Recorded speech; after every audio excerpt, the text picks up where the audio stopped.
Hello, Jocelyn. So Hi, lovely Jenny. to see you. We've been chatting for just a little while, trying to sort out what we're doing with our workshops coming up on the 16th and 17th Mhm. of January. And I thought it Yep. might be a really great opportunity for you to talk through some of what you're going to be talking about. Because one of the questions I've been getting, particularly around phonics, is aren't we teaching phonics already? Why would I need to come to that? We've got a phonics program in our school. Yeah, and it's a really common question that I hear both on Twitter and on Facebook, and questions directly. Are we already doing this? And well, sort of, kind of. So yes and no. I don't think we would find a school where teachers didn't talk about the relationship between letters and the sounds that they make. It's a fundamental thing, particularly in that foundation year, so pre-primary in WA. We do that. It's kind of a natural part of what we do. But in terms of really good, strong phonics teaching, that's only a very small part of what we need to be doing. So there's in Australian English, there's 44 sounds, and we need to be teaching every one of those and multiple representations of those sounds. So we need to, by the end of year two, have explicitly taught kids somewhere in the range of 80 to 100 of the representations that they need, because that enables them to tackle that upper primary curriculum and really engage with it.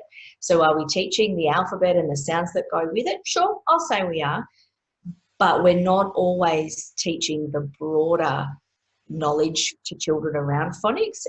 And it's also worth mentioning that there's three different approaches to teaching phonics, and they're not all equal.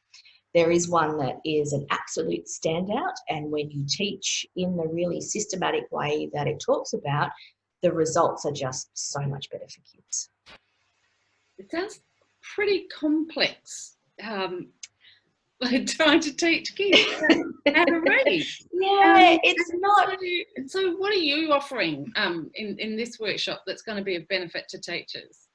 Yeah, so I really enjoy unpacking the seemingly complex for teachers and breaking it down into small steps. Yep, we've all been to university, but as we know through the research that's been done recently, there's very few universities actually teaching teachers how to do this stuff well. So when we hear all these words like orthography and digraphs and trigraphs, and I heard a new one the other day, triphthong, but who knows what that is? It can feel a little overwhelming. And while it isn't rocket science, there's some specific knowledge we need to have. So what I'm going to do when I come to you in Perth, and I'm super excited to be there, Yeah. is start at the ground level and say, what is the research from the science? What do we know? Well, I'm not into bright shiny things. I'm not into random acts of improvement. There's no, oh, this is amazing and it will fix all of your problems. It just doesn't work like that. So I'm going to unpack for you what are the fundamentals that you need to know to get every child in the class reading. Because we all look at those kids in our class who they're just not progressing and they struggle, and we can tell that they're shriveling up inside, and we hurt for them because we want them to feel happy. We want their parents to feel okay about what they're doing at school, but we don't always have that knowledge. So I think I'm skipping ahead a little bit there to our second That's okay. day Yeah, of workshop. so we've But got 2 days. But what I love about you is your ability to take the really complex, break it down into something simple, and give people some tools that they can walk away with. yeah, Yeah. absolutely.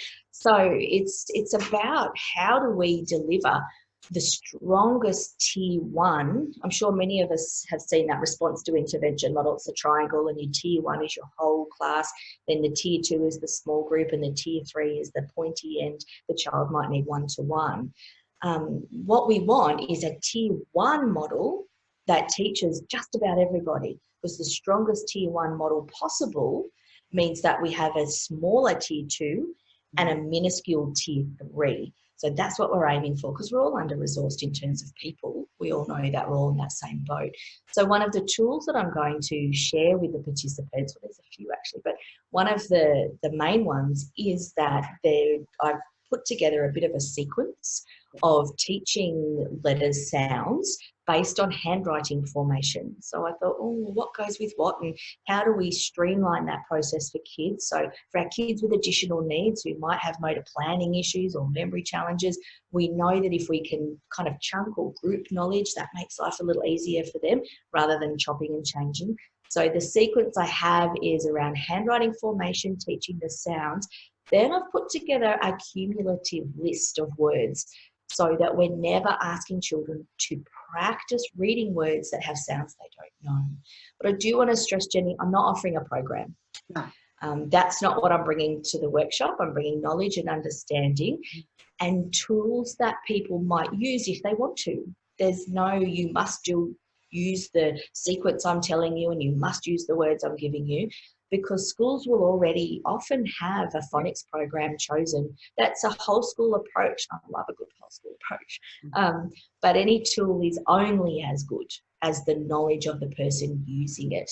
And in Australia, what we have is some really, really sound programs in place. We've got, Sounds Right, we have Get Reading Right, we have Read Writing, there's Jolly Phonics is still around. There's a whole bunch of good tools in place. But if you don't really understand why you're doing what you're doing, your results just won't be maximised. Well, that sounds absolutely fantastic, that we don't have to throw out what we've already got, we don't have to change things. It's just about building people's skills and knowledge.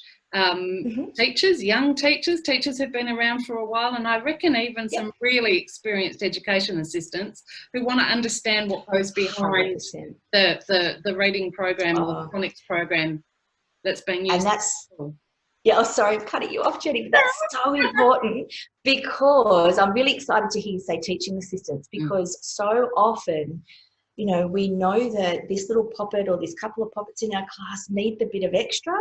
And as a teacher with 22, 25, 28, and I've heard of crazy numbers in some places up to 30 kids, how does one teacher do it all? And you can't. So when you have a good, experienced assistant, they can actually do a lot of that tier 2 stuff. So upskilling and investing in our assistants means that that time that's spent is really, really valuable for the assistant's development, but also for the student. I think we're going to leave it there, because I'm going to break, because we've talked a little bit about the phonics, but I want to, in our next video, talk a little bit about the reading. So if you're interested in coming to either of those events, we'll put the details in the link. And so stay with me, Jocelyn, because I'm going to have a chat to you about some of the myths around reading instruction and what to do about those kids who are reading, it just hasn't happened.